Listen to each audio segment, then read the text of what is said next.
Hello, I am SquidofLove, welcome back. One of the most unique occupations in the Star Citizen universe is going to be passenger transport. Transporting NPC or players from one system to another in order to make money, but also admire the beauty of Star Citizen in a peaceful way. And one of the best spaceships to perform this activity with, but also try to build a career if you want, is going to be the Genesis Starliner. Genesis' main role in the Star Citizen universe is that of a passenger spacecraft, and it is going to be the most common transport ship in the verse. Something that makes it an excellent option for players that want to travel around the verse in that way and perform this activity.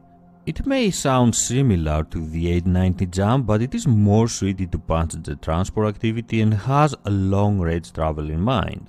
A most efficient transport ship meant for speed and comfort.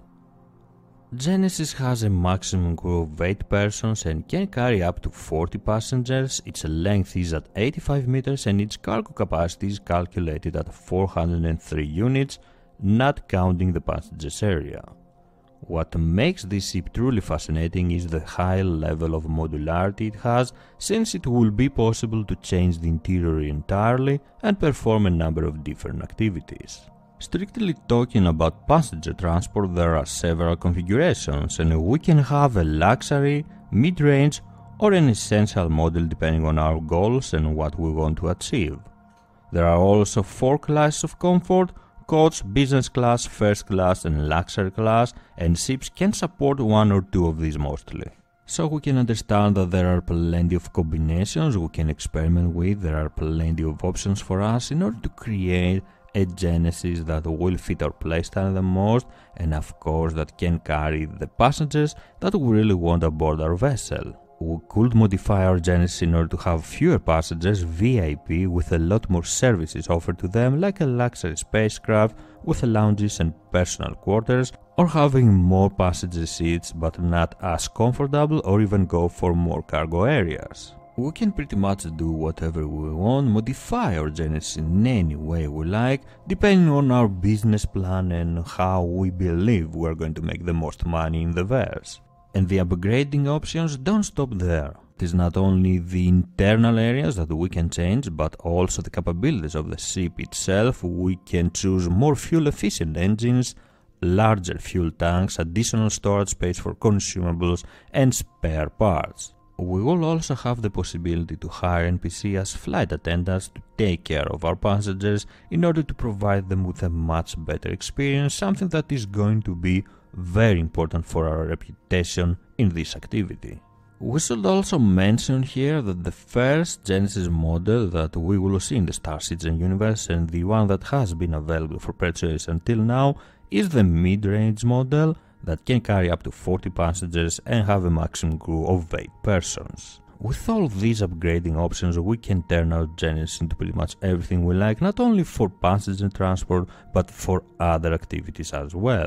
We can turn it into a mobile headquarters for racing teams, we can modify the interior to carry racing vessels, and travel around the universe from one system to another, participating in races and trying to make money that way. The Genesis could also be modified in order to undertake military roles. After all, in the lore of Star Citizen, the UE is using several Genesis Starliners for support roles, either as troop transports or patrol hunter-killers. In the same way, it will be possible to modify your Genesis for your organization, your military organization, and transport troops in that way. You can replace the passenger seating with troop seating and add also weapon racks, or you can also carry some snap fighters, some more light fighters for scouting, or simply controlling an area. The Genesis can be modified in order to undertake a number of different roles and perform a number of different activities, but its focus is always going to be on defense, especially the model that we have seen so far and the model that we will first get in the verse. It is a sturdy and heavy ship with decent armor, able to withstand an attack, and it comes with a size 5 hardpoint that has the goal to keep would-be attackers at bay and not destroy them.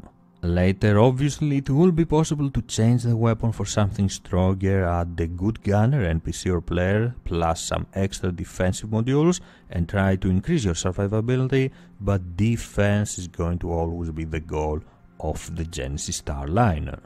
Your number one priority as a Genesis pilot will always be to survive and keep your passengers alive long enough for reinforcements to arrive or get out of the area. This is exactly why the Genesis Starliner comes with 2 size 7 shields, but also 6 size 7 power plants to provide you with all the required power to keep these shields, the life support systems, but also the engines of the Starliner up and running. With 4 main and 16 maneuvering thrusters, 2 size 7 powerful shields but also loaded with countermeasures, your goal will always be to get out of any battle and keep your passengers alive. The motto of any Genesis pilot will always be to survive a battle without having to fight. There are also some more interesting facts about the Genesis Starliner that we have to mention. First of all, it is manufactured by Crusader Industries in the Saturn system, which is the headquarters of Crusader Industries, and more specifically at the Crusader gas giant that has an atmosphere which is breathable at high altitudes. Something that makes it an ideal location for manufacturing large commercial ship transports, and being built in open air allows the cost of these ships to be reduced by almost 40%. The Genesis can also fly without any real problem in the atmosphere of planets, and it can land with the help of the VTOL fans in the wings. If you really want to fly a Genesis Starliner but you cannot afford one, or you don't want to buy one until you are sure that this is the activity you want to perform in the verse, then there will also be the option to be hired by an NPC company as a pilot of one of these Starliners. In that way, you will be able to test the Genesis and if it suits your playstyle, and then proceed or not with this activity. Overall, the Genesis Starliner is a great option for solo players interested in passenger transport activity that want to make money in a peaceful way and explore the verse and admire its beauty at the same time. With the many upgrading options and combinations with which you can modify your Genesis, you can also break the monotony of transporting NPC or players all the time and try to undertake a number of different activities for other organizations or for your own organization. Thank you very much for joining me. If you enjoyed the video, please don't forget to leave a like and subscribe for more. I am SquidofLove and I will see you around the verse. Bye bye.